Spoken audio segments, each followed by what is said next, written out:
Good morning, नमस्कार। मैं हर्ष राठौर के न्यूज़ की देश विदेश की खबरों में आपका स्वागत है। समाचार पर गौर करने से पहले नजर करते हैं हेडलाइंस पर।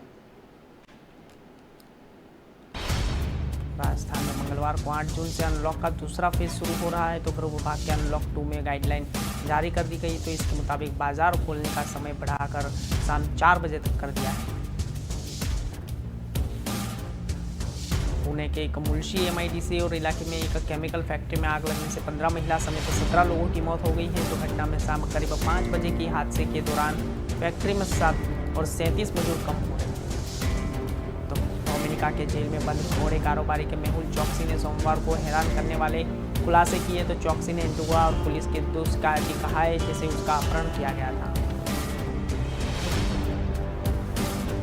केरल के लक्षद्वीप और दक्षिण भारत के और करने में बाद मानसून के नॉर्थ ईस्ट ओर पहुंच गया है। तो मौसम विभाग के मुताबिक 10 जून के असम से मेघालय, मणिपुर, अरुणाचल और नॉर्थ ईस्ट में भारी बारिश हो सकती है। तो देश में रविवार को 87,295 मामले सामने आए हैं कोरोना के पॉजिटिव। तो जैसे ही 63 दिन में और एक ही दिन में 1 लाख से कम कोरोना संक्रमित की पहचान हुई है। तो इसके पहले 5 अप्रैल में 96,563 लोगों को कोरोना संक्रमित पाया गया था। तो आगे की खबरों पर गौर करते हैं। राजस्थान में मंगलवार 8 जून से अनलॉक का दूसरा फेज शुरू हो रहा है। तो गृह विभाग के अनलॉक 2 की गाइडलाइन जारी कर दी गई है। तो इसके मुताबिक बाजार खुलने का समय बढ़ाकर शाम 4 बजे तक कर दिया गया है। तो लॉकडाउन में भी 12 घंटे की छूट दी गई है। तो अब डेली कर्फ्यू का समय बढ़ाकर दोपहर 12 बजे की जगह शाम 5 बजे किया गया है। तो इसके साथ ही निजी वाहनों को सुबह से शाम 5 बजे तक प्रदेश में भर अपने जाने की छूट दी गई। तो वॉकआउट और जैसे ही कर्फ्यू में और जैसे ही दिन भर सोमवार को बाजार खुलेंगे तो अब के सप्ताह में 4 दिन खुलेंगे। तो प्रदेश में 10 मई से बंद पब्लिक ट्रांसपोर्ट और भी शुरू होगा। तो नई गाइडलाइन के पब्लिक और प्राइवेट ट्रांसपोर्ट को चलाने को एक जिले से दूसरे जिले तक आवागमन की छूट रही। तो अलावा बाकी की पुरानी पाबंदियों की जारी रखी गई है। तो प्रदेश में 10 जून से निजी और रोडवेज की सबसे शुरू होगी। तो यही एक महीने में और बाद प्रवेश पब्लिक ट्रांसपोर्ट शुरू करने के लिए 10 मई से रोडवेज बंद बसों को निजी बसों में गई पहले ही सप्ताह में बंद हो गई थी। तो शहरों में सिटी बस अभी भी बंद रहेगी। तो बसों में 50% से यात्रा बैठक हो सकेगी। तो खड़े होकर यात्रा नहीं कर सकेंगे। तो निजी वाहनों पेट्रोल डीजल भरवाने का समय बढ़ाया गया है। तो जबकि अब सुबह 5 बजे से लेकर शाम 5 बजे निजी वाहनों में पेट्रोल पंप से और फ्यूल ले सकेंगे। तो अभी तक दोपहर 12 बजे और निजी वाहन फ्यूल ले सकते थे। तो प्रदेश में अनलॉक 2 में और वीकेंड में कर्फ्यू में और जैसे ही समय 3 दिन से घटाकर 2 दिन शनिवार रविवार कर दिया है। तो रविवार को बाजार खुलेंगे और कोरोना पॉजिटिव केस 10,000 से नीचे आने तक वीकेंड कर्फ्यू जारी रहेगा। तो अभी तक प्रदेश में 15,000 के आसपास पॉजिटिव केस हैं। तो कोरोना और कम होने की यही रफ्तार तो अभी सप्ताह बाद भर और जैसे ही कोरोना पॉजिटिव का आंकड़ा 10,000 के नीचे आ गया तो उसके बाद वीकेंड कर्फ्यू से छूट मिलने की और जैसे पुनः मुल्क की MIDC के इलाके में एक केमिकल फैक्ट्री में आग लगने से 15 महिलाओं के समेत 17 लोगों की भी मौत हो चुकी है। तो यही ऐसे ही और CS की नामक केमिकल फैक्ट्री में और जैसे ही डाइऑक्साइड एंट्री और जैसे ही नगर निगम ने क्लोरीन और सप्लाई की बनाया गया है।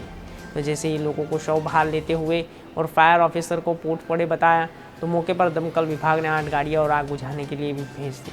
तो जैसे ही उनकी दम घुटने की वजह से मौत हुई तो फैक्ट्री में धुआं भरने की वजह से कारण रेस्क्यू ऑपरेशन भी काफ़ी दिक्कत आई। तो माना जा रहा है कि धुएं चपेट में आकर लापता मजदूर फैक्ट्री में बेहोश हो गए। तो इसके कारण और हादसे के दौरान और बाहर निकल पाए। तो हालांकि आग लगने का कारण स्पष्ट नहीं है, लेकिन मुल्सी के तहसील और जैसे ही और पुलिस निरीक्षक के और रेस्क्यू ऑपरेशन जायज़ लिया है। प्रधानमंत्री नरेंद्र मोदी और जैसे ही मृतक परिवारों वालों को 2-2 लाख रुपए और घायलों को 50-50 हज़ार रुपये का मुआवजा की घोषणा की है। तो इसी CM अजित पवार ने मृतकों को परिवारजनों को 5-5 लाख रुपए देने का और घायल 50,000 रुपये और मुआवजा देने की जानकारी दी है। तो क्लोरीन डाइऑक्साइड और जैसे ही क्रिस्टल वाटर में सोडियम क्लोराइड मिलाकर तैयार किया जाता है। तो यही साफ सफाई और के काम आते हैं। तो नाम इसे ब्लीच या क्लोरीन और जैसे ही लगातार एक्सपोर्ट बनाते हैं। तो ऐसे ही कीटाणुनाशक जिसका इस्तेमाल उद्योग में किया जाता है। तो इसे कभी भी और पीने के इस्तेमाल में कभी नहीं लाना चाहिए। तो क्लोरीन डाइऑक्साइड का सभी गंभीर और साइड इफेक्ट हो सकता है। तो ये भी जान हो सकती है।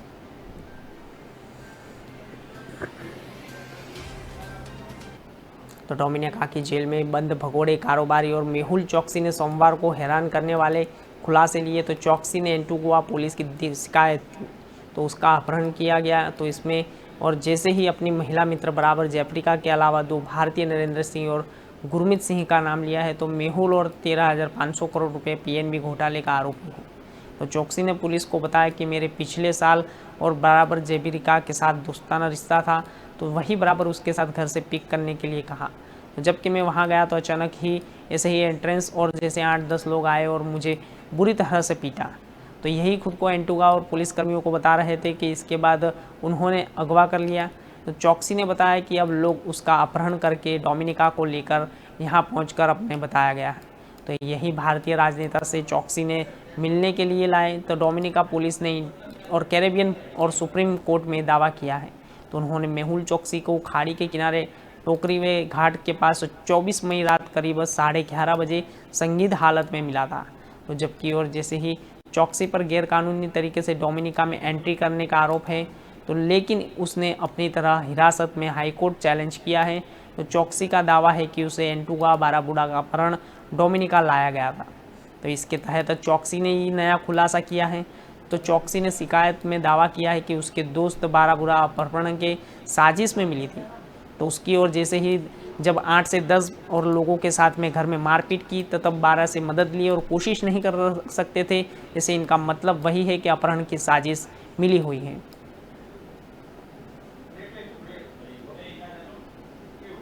तो खबरों में समय हो चला एक छोटे से ब्रेक का, लौटेंगे एक छोटे से ब्रेक के बाद।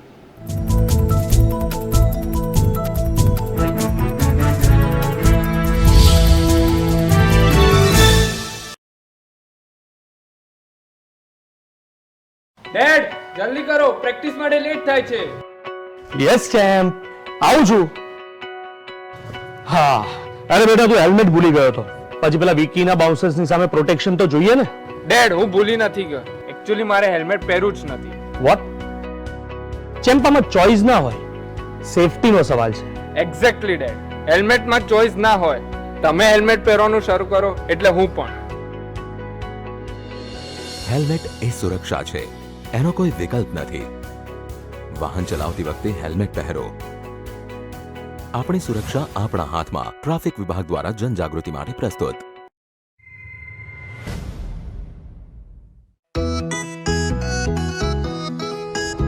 सबको टीका लगवाना है, कोरोना को हराना है। टीके की सुरक्षा अपना कर सुरक्षा चक्र बनाना है।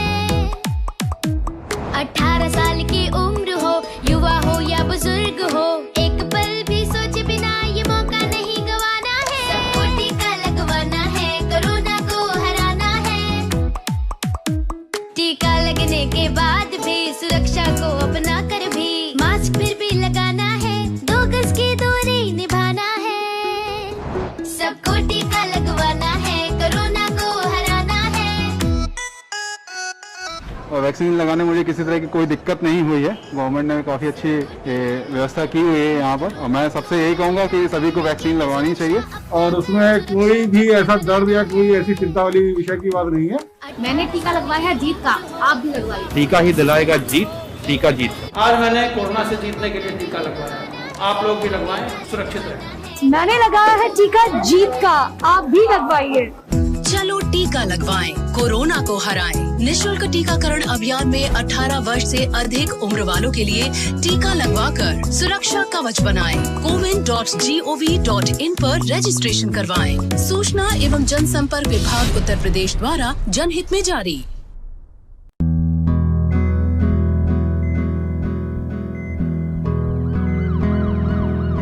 राह में मुश्किलें हैं मगर चलना सबको साथ है। क्या मैं अपना परिचय कहूं, संघर्ष का मैदान है, पर जब साथ हो सभी का हर चुनौती लगती आसान है। कदम आगे बढ़ाना हमारा काम है। जब मन में विश्वास, रगों में साहस है, तब तक न मुझे करना विराम है।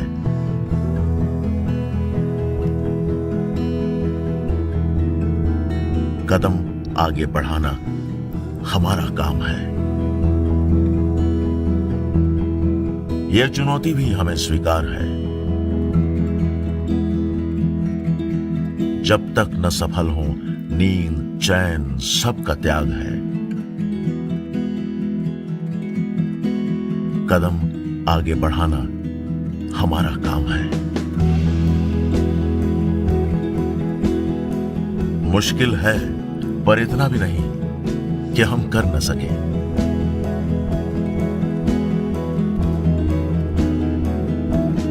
दूर है मंजिल लेकिन इतनी भी नहीं कि हम पा न सके।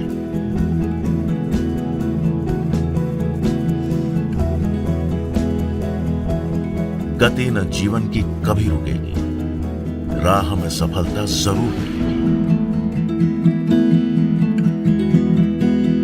बस मन में रखना विश्वास है, कदम आगे बढ़ाना हमारा काम है।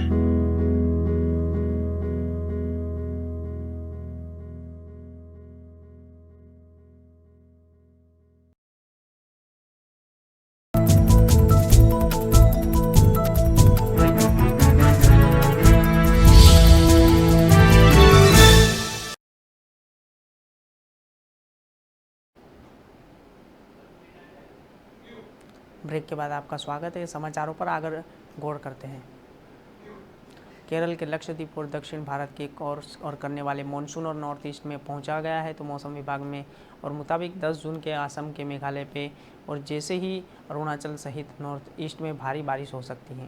तो अरब सागर में मानसून के तेज़ी से आगे बढ़ते रहे तो इसके बाद 15 जून और मुंबई में मध्यम भारत में और जैसे ही उम्मीद मौसम के विभाग के इस बार सामान्य से ज़्यादा बारिश होने की संभावना है। तो पश्चिम बंगाल में और जैसे ही बारिश पर तूफान और अब तक 26 लोगों की मौत हो गई है। हुगली में और 11, मुर्शिदाबाद में 9 और बांकुड़ा में 2 लोगों की मौत हुई है। तो ईस्ट में वेस्ट मिदनापुर में 1-1 की जान गई है। तो बंगाल में और कई लोगों ने गंभीर रूप से घायल होते हुए सोमवार को मध्य प्रदेश में और हिमाचल प्रदेश में बारिश हुई है। तो हिमाचल में कई जगह ओले भी गिरे हैं। तो मौसम विभाग के मुताबिक रायगढ़ के और पुणे समेत महाराष्ट्र में करीब 30% जैसे मानसून ने रविवार को दस्तक दे दी है। तो शनिवार को रात और जिले में बारिश हो रही है। तो जैसे ही आगे की बात करें तो 15 जून तक जैसे ही भारत में सक्रिय और जैसे हो जाएगा तो आगे ही मध्य प्रदेश में और गुजरात में और बढ़ते हुए हरियाणा, पंजाब और उत्तर प्रदेश में 20 जून तक मानसून पहुंचने का अनुमान लगाया है। तो जैसे ही दिल्ली में हल्की बारिश का अलर्ट जारी किया गया है। तो यही न्यूनतम तापमान 26 डिग्री दर्ज किया गया है।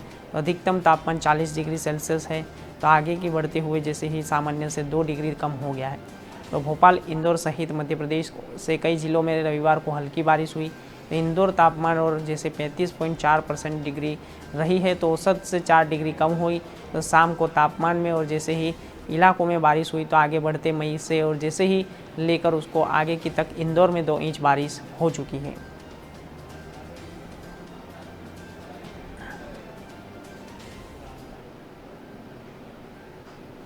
तो देश में रविवार को 87,295 लोगों की कोरोना रिपोर्ट पॉजिटिव आई है। तो 67 दिनों में जैसे ही देश में एक दिन में 1 लाख से कम कोरोना संक्रमित की पहचान हुई है। तो इससे पहले 5 अप्रैल 96,563 लोगों को कोरोना संक्रमित पाए गए थे। तो मौत के आंकड़े में भी कमी आ रही है। तो पिछले 24 घंटे में 2115 संक्रमित की जान गंवाई है। तो यही बीते 46 दिनों में सबसे कम है। तो इससे पहले ही 22 अप्रैल से और 2,257 लोगों की मौत हुई है। तो आगे की बात करें तो जैसे 3,51,344 लोगों को कोरोना ने जान गंवाई। तो हालांकि अच्छी बात यही है कि बीते दिन 1,85,747 लोगों कोरोना रिकवर हुए हैं। तो ये नई इलाज कर रहे जैसे मरीजों की संख्या में 1,553 लोगों की गिरावट दर्ज की है।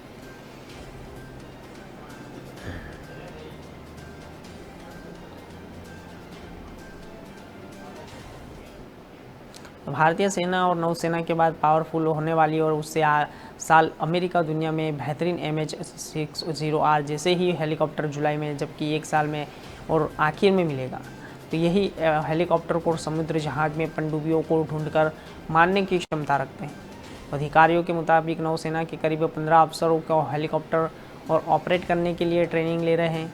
तो ट्रेनिंग सोमवार को अमेरिका ने फ्लोरिडा और जैसे पेसाकोल शहर में हो रहा है। तो रोमियो साहसी को हेलीकॉप्टरों और लॉकहीड में मार्टिन कंपनी ने बनाया है। तो भारत सरकार का पिछले साल ही हेलीकॉप्टर खरीदने को लेकर अमेरिका सरकार से करार हुआ था। तो जैसे ही 24 हेलीकॉप्टरों की कीमत करीब 17,500,00,000 है। तो जैसे ही ये करार और मुताबिक अमेरिका ने हेलीकॉप्टर 2024 तक और भारत को देने के लिए भारत सरकार ने नौसेना के पिछले 15 सालों में पहली बार और हेलीकॉप्टर खरीदा। तो आगे ही बढ़ते जैसे आगे जाने के लिए नौसेना और ब्रिटिश सी किंग हेलीकॉप्टर्स की जगह लेने के लिए 2 दशक पहले ही सर्विस से रिटायर हो गए। तो समुद्री मामलों में विशेषज्ञ रिटायर और एडमिरल सुदर्शन शिखंडे और जैसे ही 1960 के बाद नौसेना के लिए किसी भी तरह की क्षमता रखने वाले हेलीकॉप्टर बेहद ज़रूरी हो गए। तो मुझे याद है 1980 में आखिरी में से ही किंग 42 को कामो वॉरिएंट हेलीकॉप्टर्स में बड़े शामिल किए गए थे।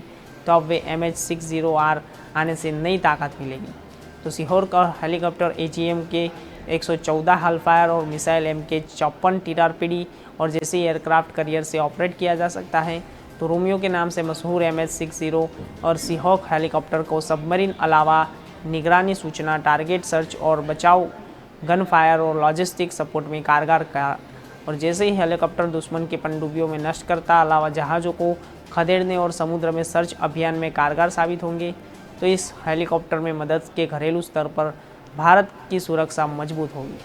तो क्षेत्रीय दुश्मनों और जैसे ही निपटने से मदद मिलेगी। तो अमेरिकी के मुताबिक भारत को इन हेलीकॉप्टर को नौसेना में शामिल करने में कोई दिक्कत नहीं होगी। तो फिलहाल यही अमेरिकी नेवी में एंटी सबमरीन और एंटी सरफेस वेपन के रूप में तैनात हैं।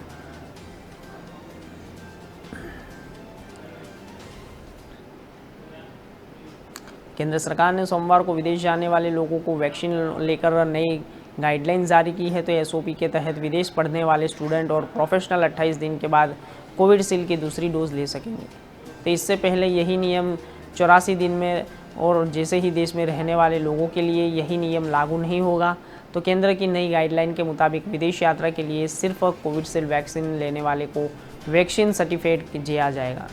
जैसे ही आगे बढ़ते हुए जैसे सर्टिफिकेट को पासपोर्ट नंबर का जिक्र अनिवार्य होगा। तो सुविधा 18 साल से ऊपर उन लोगों को लिए 31 अगस्त तक विदेश यात्रा करना चाहते हैं। तो आगे ही जैसे केंद्र सरकार ने सभी राज्यों के केंद्र सरकार शासित प्रदेशों को निर्देश किया है। तो वे प्रत्येक जिले में कोविडशील्ड में दूसरी डोज देने के लिए अधिकारी नियुक्त करते हैं।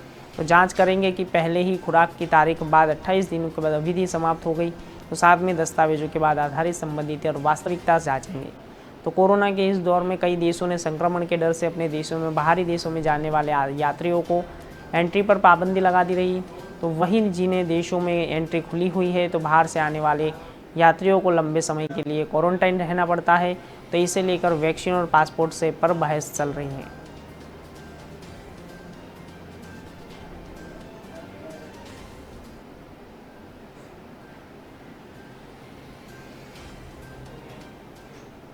तो कोलकाता एयरपोर्ट पर सोमवार शाम को बड़ा हादसा टल गया। तो मुंबई से कोलकाता आ रही फ्लाइट में लैंडिंग और 15 मिनट से पहले ही कुछ परेशानी आ गई थी। तो इससे चलते 8 पैसेंजर घायल हुए हैं। तो इनकी 3 चोटों को गंभीर चोट आई है। और जैसे ही इसी तरह यहीं भी स्पष्ट दिखाई दे रहा है कि जैसे कोलकाता एयरपोर्ट पर डायरेक्टर ने बताया कि पैसेंजरों को अस्पताल में भर्ती कराया गया है। तो उधर से विस्तार का प्रवक्ता ने कहा कि मुंबई से कोलकाता जा रही फ्लाइट UK 775 को लैंडिंग किया गया है। तो उसी दौरान को दिक्कत आई थी तो उसकी जांच शुरू कर दी गई है।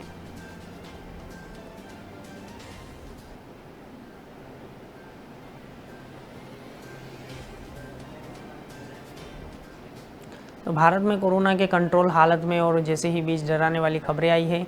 तो पुणे की नेशनल इंस्टीट्यूट ऑफ वायरोलॉजी में कोरोना वायरस के जीनोम और सीक्वेंसिंग और जैसे वारंट को पता चला है। तो टाइम्स ऑफ इंडिया की रिपोर्ट के मुताबिक जैसे ही वारंट के ब्रिटेन और ब्राज़ील से भारत लाए गए पाए तो जैसे इंस्टीट्यूट ने इसे B1B1 और जैसे 280 नाम 2 दिया गया है। तो भारत में पाए गए डेल्टा वारंट के तरह और भारत और जैसे ही गंभीर में इसे संक्रमित लोगों से करना गंभीर लक्षण दिख रहा है। तो वारंट की स्टडी के बाद पाया गया कि यही लोगों के गंभीर रूप से बीमार कर सकता है। तो जैसे ही इस वारंट के खिलाफ वैक्सीन असरदार नहीं है तो इसके लिए स्क्रीनिंग की ज़रूरत बताई जा रही है। तो NIV की स्टडी और बॉक्स रिप्स और ऑनलाइन पब्लिश हुई है। तो यही इंस्टीट्यूट और एक स्टडी में बताया गया है कि विदेशी कोरोना वैक्सीन और वारंट के खिलाफ असरदार और जैसे ही वैक्सीन की 2 डोज एंटीबॉडीज़ बनाती है तो उसमें ही वारंट के न्यूट्रलाइजेशन किया जा सकता है। तो हेल्थ एक्सपर्ट का कहना है कि B1128 जैसे ही संक्रमित होने पर व्यक्तियों का वज़न कम होने लगता है। इसके संक्रमण की तेज़ी से फैलने की मरीज के फेफड़े डैमेज हो जाते हैं। यही वारंट फेफड़ों में घाव और उनमें भारी नुकसान की वजह से स्टडी के और कोविड में जीनोम सर्वेलेंस की ज़रूरत पर जो दिया गया है ताकि उन्हें कोरोना वायरस और जैसे नए नए वारंट्स के बारे में जल्द से जल्द पता लगा सके।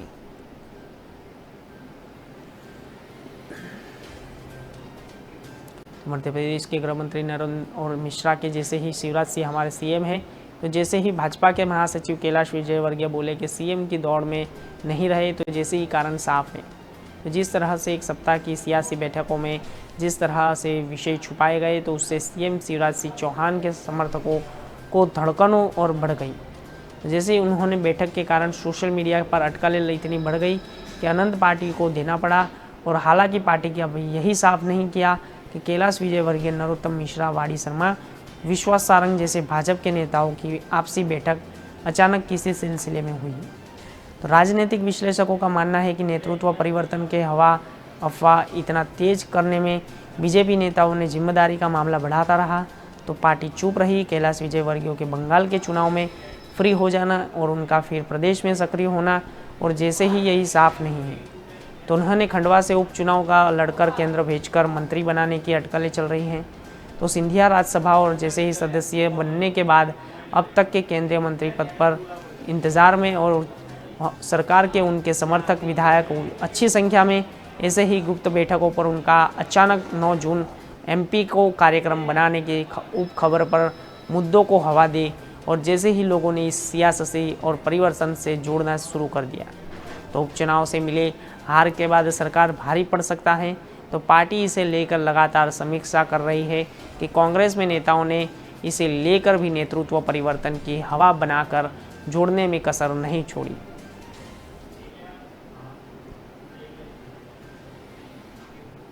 तो खबरों में समय हो चला एक छोटे से ब्रेक का, लौटेंगे एक छोटे से ब्रेक के बाद।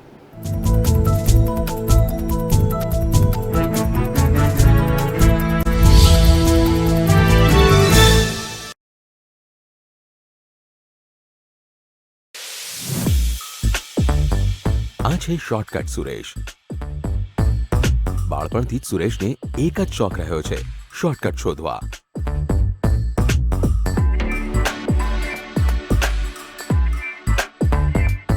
ઉંમરની સાથે સુરેશના શોર્ટકટ પણ મોટા થતા ગયા. આજે સુરેશે નક્કી કર્યું કે રોંગ સાઈડ લઈને એ 3 કિલોમીટરના અંતરને 2.5 કિલોમીટરનું કરી નાખશે. 1/2 કિલોમીટર બચાવવાના ચક્કરમાં સુરેશે આખી જિંદગી ગુમાવી. સુરક્ષાનો કોઈ શોર્ટકટ હોતો નથી. આપણી સુરક્ષા આપણા હાથમાં. ટ્રાફિક વિભાગ દ્વારા જનજાગૃતિ માટે પ્રસ્તુત.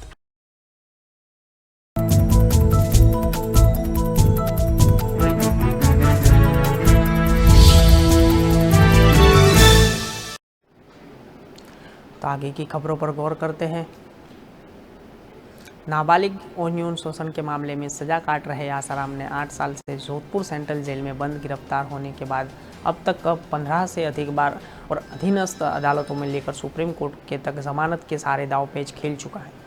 लेकिन एक बार जमानत तो दूर, पैरोल तक भी नहीं मिली, जबकि खुद की उम्र 84 साल की बता जा रही है। तो स्वयं बीमारी की पत्नी और उसकी संस्था में तर्क भी अदालतों में ठहर पाए।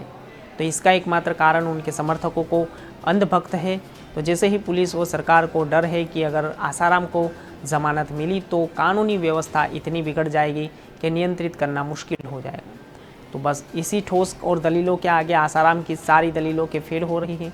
तो हाल ही में कोरोना के होने के बाद पेट की आंतों में रक्तस्राव की समस्या जूझ रही है। तो आसाराम ने हरिद्वार में आयुर्वेदिक का इलाज लेने के लिए राजस्थान की हाईकोर्ट में जमानत याचिका दायर की थी। तो लेकिन इनके हाईकोर्ट कानूनी व्यवस्था बिगड़ने की आशंका से जमानत देने के इनकार कर दिया है। तो उस विरुद्ध उसने सुप्रीम कोर्ट और एसएलपी दायर की। तो जैसे ही मंगलवार को सुनवाई होगी, तो गौरतलब कि 20 अगस्त से 2013 को आसाराम के खिलाफ उनके आसाराम की एक नाबालिग दिल्ली में यौन शोषण आरोप को 01 FIR दर्ज की थी। तो जैसे ही उनके अगले दिन जोधपुर ट्रांसफ़र किया गया था, तो फिर 31 अगस्त 2013 को जोधपुर पुलिस ने मध्य प्रदेश के छिंदवाड़ा से आसाराम को गिरफ्तार किया। 25 अप्रैल 2018 को ट्रायल कोर्ट ने आसाराम को दोषी मानते हुए अंतिम सांस तक आजीवन कारावास की सजा दी। तो जैसे ही 2 माह की अंतरिम और जमानत को लेकर सुप्रीम कोर्ट में पेश एसएलपी पर मंगलवार को सुनवाई होगी। तो वही आसाराम व बेटे नारायण साईं ने इसी मांग को लेकर हाईकोर्ट में पेश अर्जियां वापस ले ली। तो उनसे पहले ही 21 मई की राजस्थान और हाईकोर्ट की मांग का प्रार्थना और पुत्र खारिज कर दी थी, जो जैसे ही उनके विरुद्ध सुप्रीम कोर्ट में यही SLP दायर की गई थी।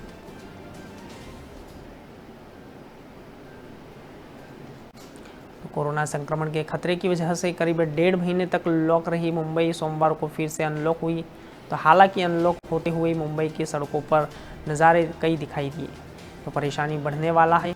तो जैसे एक शहर के खुले रहने पर इलाकों में भारी भीड़ देखने को मिली, तो ईस्टर्न वेस्टर्न एक्सप्रेस पर किलोमीटर लंबा जाम लगा। तो इसी दौरान सोशल डिस्टेंस नियम तोड़े गए। तो दफ्तर में और जैसे ही बेस्ट और बस स्टॉप पर जैसे ही आगे नज़र आए, तो जैसे ही वो सिर्फ उतने ही लोगों को बारे में जा सकते हैं जितने सीटें उपलब्ध हैं। तो किसको भी खड़े रहकर और जाने की अनुमति नहीं दी गई। तो ठाणे शहर में मुंबई आने वाली गाड़ियों की संख्या में आज काफ़ी इजाफा देखा गया है, तो जिसकी वजह से मुलुंड के नाका और पास लंबा जाम लगा। तो पॉजिटिविटी रेट और जैसे ऑक्सीजन बेड की उपलब्धता के आधार पर मुंबई कैटेगरी 3 में रखा गया। तो मुंबई और लोकल भीड़ में कंट्रोल करने के लिए रेलवे ने सोमवार और विशेषज्ञों को ड्राइव थ्रू और जैसे ही ताकि सिर्फ सेवाओं से जुड़े लोगों को यात्रा कर सके। तो हालांकि अनलॉक के पहले ही दिन जैसे ही हालात मुंबई में दिखाई दिए, तो उनसे कोरोना की पलटवार का खतरा बढ़ सकता है।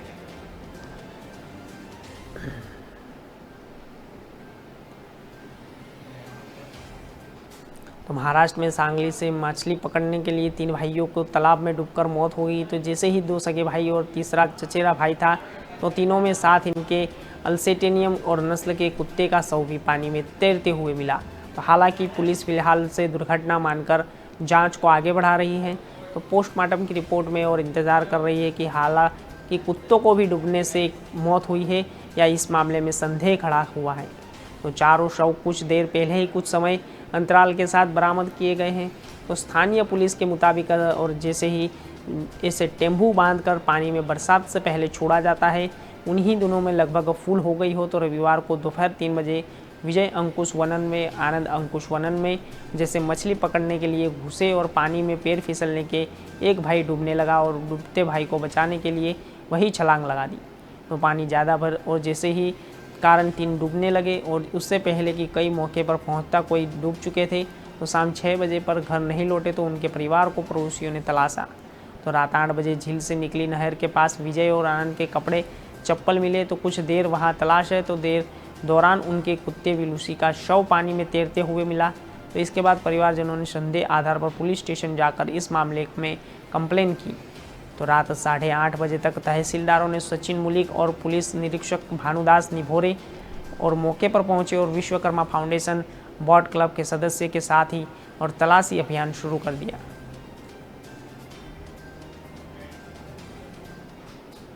ग्वालियर में मास्क नहीं पहनने वालों का पुलिस मुंह भी तोड़ रही है। तो हेमसी की परेड के इलाके में और एक युवक मास्क नहीं पहनने पर पुलिस और उसके चेहरे पर डंडा मार दिया है। तो इसके युवक की नाक फूट गई है और लहूलुहान हो गया है। तो घटना शाम के रविवार की है। तो जैसे ही बात वही भीड़ लगा रही, तो लोगों ने 2 पुलिसकर्मियों को घेर कर हंगामा कर दिया। तो दोनों को धक्का मुक्की करने लगे और मौके पर पहुंचने वाले माधवगंज और जैसे IT मामलों के संभाला और IT ने जांच करवाई। तो आश्वासन दिया कि वहां मौजूद किसी शख्स ने मोबाइल से वीडियो बना लिया और सोमवार को वीडियो सोशल मीडिया पर वायरल हो गया। हेमसी की परेड में इलाके में माधवगंज थाना पुलिस ने चेकिंग पॉइंट लगाया था। तो पुलिसकर्मियों के ब्रिजेश सिंह साथ 2 अन्य जवान चेकिंग कर रहे थे। तो यहाँ से लक्कड़खाना निवासी देवेंद्र यादव गुजरा और जैसे ही वहाँ मास्क नहीं पहनने था, तो जैसे ही पुलिस जवानों पर उसे पकड़ लिया और पुलिस ने मास्क न पहनने का कारण पूछा, तो युवक बहस करने लगा और इस पर पुलिसकर्मी ने चेहरे पर डंडा मार दिया और डंडा देवेंद्र की नाक पर लगा और जिसे खून बहने लगा। तो देखा कि पुलिस वाले घबरा गए और उसे भागने लगे और जैसे ही यही देखकर आसपास के लोग आक्रोशित हो गए। तो लोगों ने पुलिसकर्मियों को मुताबिक गुस्से में पुलिसकर्मियों को ब्रिजेश सही और जैसे अन्य जवानों को धक्का मुक्की कर दी और उन्हें मास्क मुंह से नीचे खींच दिया।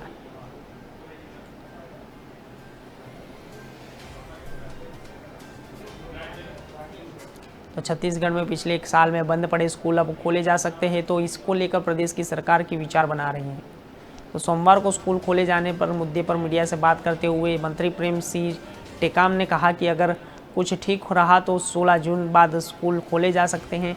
तो हम इस परिवार विचार करते हैं कि शिक्षा मंत्री ने स्कूल को खोलने और वहां हाल के कोविड प्रोटोकॉल का पालन करने की प्लानिंग करने पर अफसरों ने कहा है कि 16 जून पहले प्रदेश में और सरकार की एक अहम बैठक हो सकती है, तो जिसमें यही तय होगा कि प्रदेश में स्कूल खुलते ही तो किसी की तरह गाइडलाइन होगी। और जैसे ही शिक्षा मंत्री, दरअसल पत्रकारों ने पूछा तो कोरोना संक्रमण घट रहा है तो क्या स्कूल खुलने की उम्मीद है, तो इस सवाल के जवाब में प्रेम साय टेकाम ने कहा कि आशा तो रखनी ही चाहिए, कि आशा के बल पर तो आकाश टिका है और हम स्कूल खोलने पर काम कर रहे हैं।